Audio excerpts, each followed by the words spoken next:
Hello friends, कैसे हैं आप लोग। तो फ्रेंड्स, आज आपका महत्वपूर्ण क्लास होने वाला है। बीपीएससी टीआरई 4 का हम लोगों का क्लास चल रहा था, जिसमें से कि हम लोगों ने इंडियन ज्योग्राफी में 3 चैप्टर कंप्लीट कर लिया था। आज हम लोग चौथा चैप्टर को इस वीडियो में कंप्लीट करेंगे। और ये जो क्लास है, आपको पता है बीपीएससी का घटना चक्र प्रीवियस ईयर एमसीक्यू का आप लोगों का क्लास चल रहा है, जो कि काफ़ी इंपॉर्टेंट है। चैप्टर वाइज मैंने आपको स्टार्टिंग से बोला था कि हर चैप्टर के जितने भी प्रश्न होंगे सभी को हम लोग एक एक वीडियो में डिस्कस करेंगे, जो अभी तक बीपीएससी द्वारा पूछा गया प्रश्न है। और ये क्लास टीआरई 4 के लिए जो आगामी एग्ज़ाम होने वाला है काफ़ी इम्पॉर्टेंट है। ये क्लास, इस क्लास से आपको 2 से 3 प्रश्न देखने को एग्ज़ाम में ज़रूर मिलेगा। आप किसी भी क्लास का तैयारी कर रहे हो, पीआरटी से लेकर पीजीटी तक में सभी क्लास के लिए यह चैप्टर इम्पॉर्टेंट है। अगर आप प्राइमरी का तैयारी कर रहे हैं तो आपको पता होना चाहिए इंडियन ज्योग्राफी का सबसे ज़्यादा वेटेज 18 से 20 प्रश्न बीपीएससी टीआरई 3 तक अभी तक रहा है। आगे भी आपको इंडियन ज्योग्राफी का सबसे ज़्यादा प्रश्न एग्ज़ाम देखने को मिलेगा, ठीक है। और फ्रेंड्स, अगर चैनल पर अभी आप लोग कोई नए हैं, चैनल को सब्सक्राइब कर दें, वीडियो को लाइक अवश्य कर दें, ठीक है। तो चलिए शुरू करते हैं।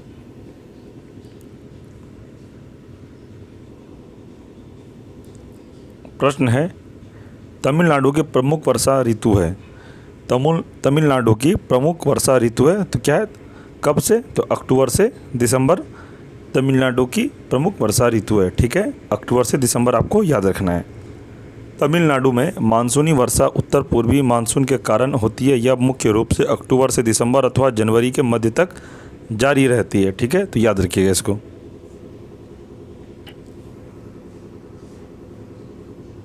आगे प्रश्न है, राजस्थान में बहुत कम वर्षा होती है क्योंकि ऑप्शन डी इसका राइट आंसर होगा। हवाएं किसी प्रकार की बाधाओं को पार नहीं करती, जिसके कारण ठंडा होने के लिए आवश्यक ऊंचाई नहीं प्राप्त होती है, ठीक है।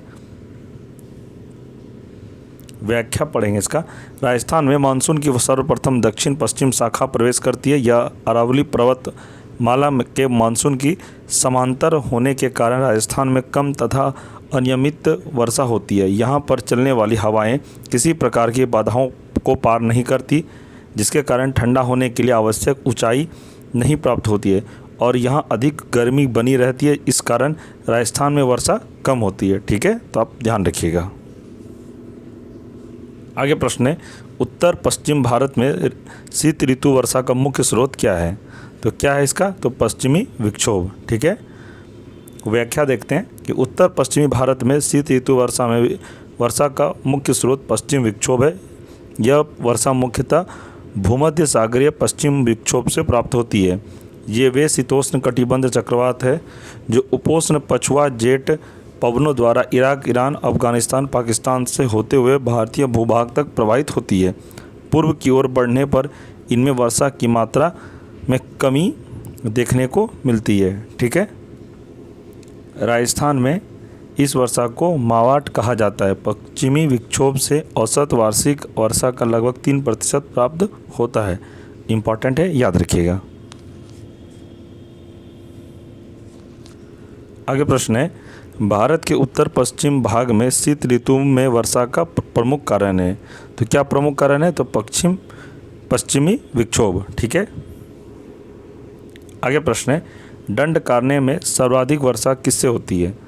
तो किसे होती है, तो ग्रीष्मकालीन चक्रवात से, ठीक है। इम्पॉर्टेंट है।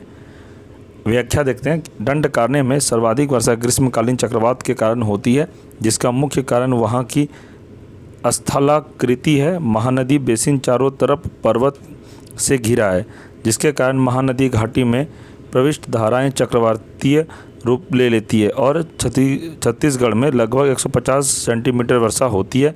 इसी स्थिति के कारण छत्तीसगढ़ को धान का कटोरा कहा जाता है, ठीक है। याद रखिएगा। आगे प्रश्न है, आम्र वर्षा क्या है। आम्र वर्षा क्या है, तो देखते हैं हम लोग इसका व्याख्या में। आम्र वर्षा कर्नाटक एवं केरल में होने वाली पूर्व मानसूनी वर्षा फुहार है। ग्रीष्म ऋतु के खत्म होते होते पूर्व मानसून बौछारें पड़ती है, जो केरल व तटीय कर्नाटक में एक आम बात है। स्थानीय तौर पर इस तूफानी वर्षा को आम्र वर्षा कहा जाता है, क्योंकि यह आमों को जल्दी पकने में सहायक होती है। दक्षिण पश्चिम मानसून की अस्थायी लहर द्वारा केरल में मई के महीने में भारी वर्षा होती है, अतः उपरोक्त विकल्प का चयन नहीं किया जा सकता, ठीक है। ध्यान रखिएगा इस प्रश्न को। आगे प्रश्न देखते हैं। प्रश्न है, कोपेन के जलवायु वर्गीकरण के अनुसार उत्तर बिहार की जलवायु किससे प्रदर्शित नहीं की जा सकती? तो CWG से। ठीक है,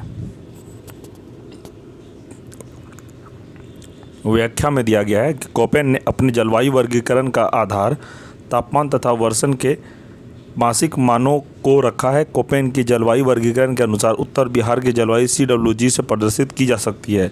CWG शुष्क शीत ऋतु वाला मानसून प्रकार है। इसका फैलाव गंगा का मैदान, पूर्वी राजस्थान, उत्तरी मध्य प्रदेश, उत्तरी पूर्वी भारत का अधिकतर प्रदेश शामिल है। ठीक है, ध्यान रखिएगा। प्रश्न है, अमृतसर एवं शिमला लगभग एक ही अक्षांश पर स्थित है, परंतु उनकी जलवायु में भिन्नता का कारण है। तो क्या भिन्नता का कारण? उनकी ऊंचाइयों में भिन्नता। ठीक है, व्याख्या पढ़ते हैं। अमृतसर एवं शिमला की ऊंचाई में भिन्नता के कारण उनकी जलवायु में भिन्नता पाई जाती है। उल्लेखनीय है कि 165 मीटर की ऊपर दूरी तय करने पर तापमान 1 डिग्री सेल्सियस की गिरावट आ जाती है। अतः शिमला ऊंचाई पर स्थित होने के कारण यहाँ के तापमान में गिरावट दर्ज की जाती है। ठीक है, ध्यान रखिएगा।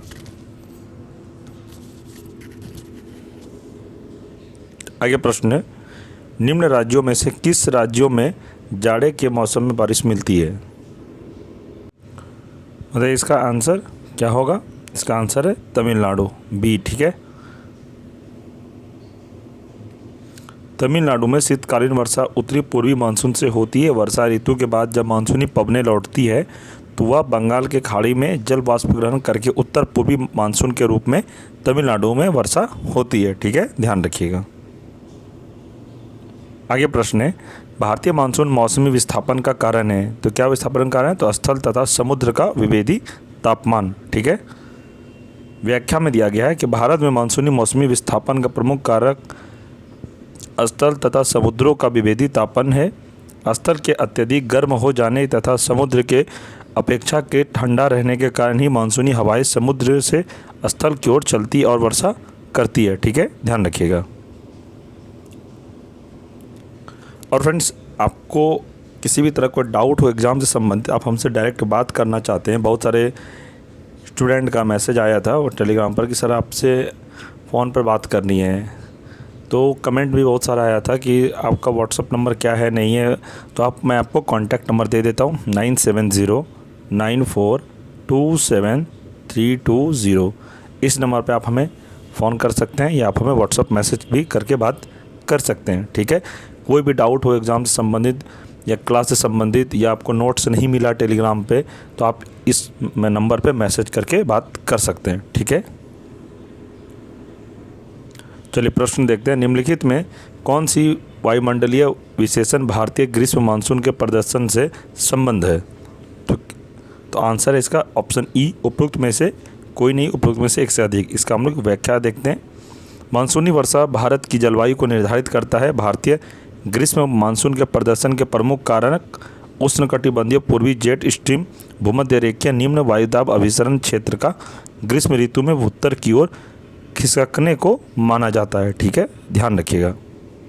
आगे प्रश्न है, भारत में शक्तिशाली एल नीनो का कारण है। तो एल नीनो का क्या कारण है? तो सूखे का। ऑप्शन सी इसका राइट आंसर है।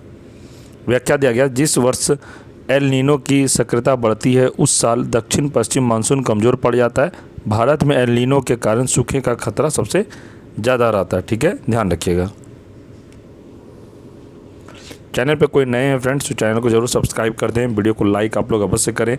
आप लोग को पता है आप लोगों के लिए बहुत मेहनत करना पड़ता है आप लोगों को पढ़ाने के लिए। ये भी जो क्लास है मैं बहुत एनालिसिस करने के बाद ही आपको ये घटना चक्र क्लास करवा रहा हूँ ताकि एग्ज़ाम में आपका एक भी प्रश्न नहीं छूटे। यहाँ से बहुत सारा TRE 3 तक में सबसे ज़्यादा प्रश्न घटना चक्र से ही रहा है, ये बात आपको मानना पड़ेगा। आप नहीं तो TRE 3 का जितने भी प्रश्न हैं आप घटना चक्र पढ़ने के बाद मैं आपको यकीन दिलाता हूँ आप प्रीवियस ईयर MCQ ज़रूर बनाइएगा। TRE 3 तक में आपका हर प्रश्न ज़रूर बनेगा। मैं एनालिसिस बिना किए नहीं पढ़ाता हूँ, एनालिसिस करने के बाद ही आपको क्लास करवाया जा रहा है घटना चक्र का, ताकि इम्पॉर्टेंट हो आपके टीआरई 4 एग्ज़ामिनेशन के लिए, ठीक है। बहुत सारे स्टूडेंट क्या पढ़ना नहीं पढ़ना यही पता नहीं रहता, इसी में आपका एग्ज़ाम ख़राब हो जाता है, जो कि एग्ज़ाम आपका निकलता नहीं है। यही वजह है आप लोग का रिज़ल्ट 1 या 2 नंबर से रह जाता है।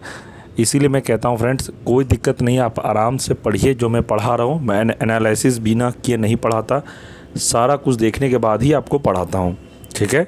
और ये क्लास जो मॉडर्न हिस्ट्री का भी चल रहा है, ये इंडियन ज्योग्राफी का भी अभी जो चल रहा है, ये मैं प्रीवियस ईयर को देख के ही आपको पढ़ा रहा हूँ। ये घटना चक्र और व्याख्या के सहित आपको पढ़ाया जा रहा है, ठीक है। कोई भी डाउट हो इसमें भी तो आप कमेंट ज़रूर करें। कोई भी डाउट हो एग्ज़ाम से संबंधित, आप कमेंट करके हमसे डायरेक्ट बात कर सकते हैं, आपके हर कमेंट का जवाब दिया जाएगा, ठीक है। तो चलिए आगे बढ़ते हैं। प्रश्न है, भारतीय मानसून का प्रारंभ होता है बंगाल के खाड़ी में एक अवदाब के बनने से लगभग, तो 5 जून को, ठीक है। व्याख्या देखते हैं। दक्षिण पश्चिम मानसून भारत के दक्षिण भाग में 1 जून को पहुंचता है। साधारणतः मानसून केरल के तटों पर 5 जून तक प्रकट होता है। यहाँ से उत्तर की ओर बढ़कर भारत के अधिकांश भागों में जून के अंत तक पूर्व फैल जाती है, ठीक है। इंपॉर्टेंट प्रश्न है, ध्यान रखिएगा। तो फ्रेंड्स, ये चैप्टर आपका कंप्लीट हो गया। इस चैप्टर में इतना ही प्रश्न था जो आपके टीआरई 4 के लिए इंपॉर्टेंट। अगर इस प्रश्न से एग्ज़ाम में इस चैप्टर से प्रश्न पूछा गया तो यकीन मानिए इस क्लास से ही आपको देखने को 1 से 2 प्रश्न जरूर मिलेगा, ठीक है। मानसून एवं वर्षा से संबंधित 1 से 2 प्रश्न एग्ज़ाम में रहता ही रहता है, ये आप 100% रखिए। और अभी तक आप 3 चैप्टर का क्लास नहीं देखे हैं तो चैनल पर प्लेलिस्ट बना हुआ है, आप लोग शुरू से चैप्टर 1 से क्लास देख सकते हैं। जब आप शुरू से पढ़ेंगे तो आपको बहुत ज़्यादा समझ में भी आएगा और एक दूसरे से रिलेट करके जब पढ़ते हैं तो ज़्यादा समझ में आता है, ठीक है। मॉडर्न हिस्ट्री का भी क्लास चल रहा है, उसका भी प्लेलिस्ट बना दिया गया है, आप लोग नहीं देखे हैं तो चैनल पर प्लेलिस्ट है, आप लोग ज़रूर देख लें, शुरू से क्लास करिए, ठीक है। और इस क्लास का PDF नोट्स आपको चाहिए तो PDF नोट्स लेने के लिए आपको टेलीग्राम ग्रुप को ज्वाइन करना पड़ेगा। टेलीग्राम ग्रुप को ज्वाइन कैसे करेंगे आप लोग, टेलीग्राम का लिंक इस वीडियो के डिस्क्रिप्शन में दे दिया गया है, लिंक पर क्लिक करके ग्रुप को ज्वाइन आप लोग अवश्य करें, ताकि जितने भी क्लास हो सभी का PDF नोट्स आपको टेलीग्राम ग्रुप में अवेलेबल हो जाएगा, ठीक है। तो आप लोग ग्रुप ज़रूर ज्वाइन करें फ्रेंड्स, और कोई भी डाउट हो आप कमेंट करें। और फ्रेंड्स, अगर ये क्लास अच्छा लगा आपको तो वीडियो को लाइक करें और सिर्फ दोस्तों में भी शेयर करें। अगर चैनल पे कोई नए हैं चैनल को सब्सक्राइब कर दें, ताकि BPSC टीआरई 4 एग्ज़ाम से संबंधित या और कोई भी कॉम्पिटिटिव एग्ज़ाम जो आप देने वाले हैं सभी के लिए ये चैनल काफ़ी इम्पॉर्टेंट है। मैं बहुत जल्द रेलवे की भी क्लास आप लोगों के लिए करवाने वाला हूं, जो रेलवे की तैयारी करते हैं उनके लिए भी काफ़ी इम्पॉर्टेंट क्लास में लाने वाला हूं। तो आप लोग अच्छे से तैयारी करिए और पढ़िए आप लोग, ठीक है। तो ठीक है फ्रेंड्स, मिलते हैं हम लोग अगले क्लास में, तब तक के लिए जय हिंद जय भारत।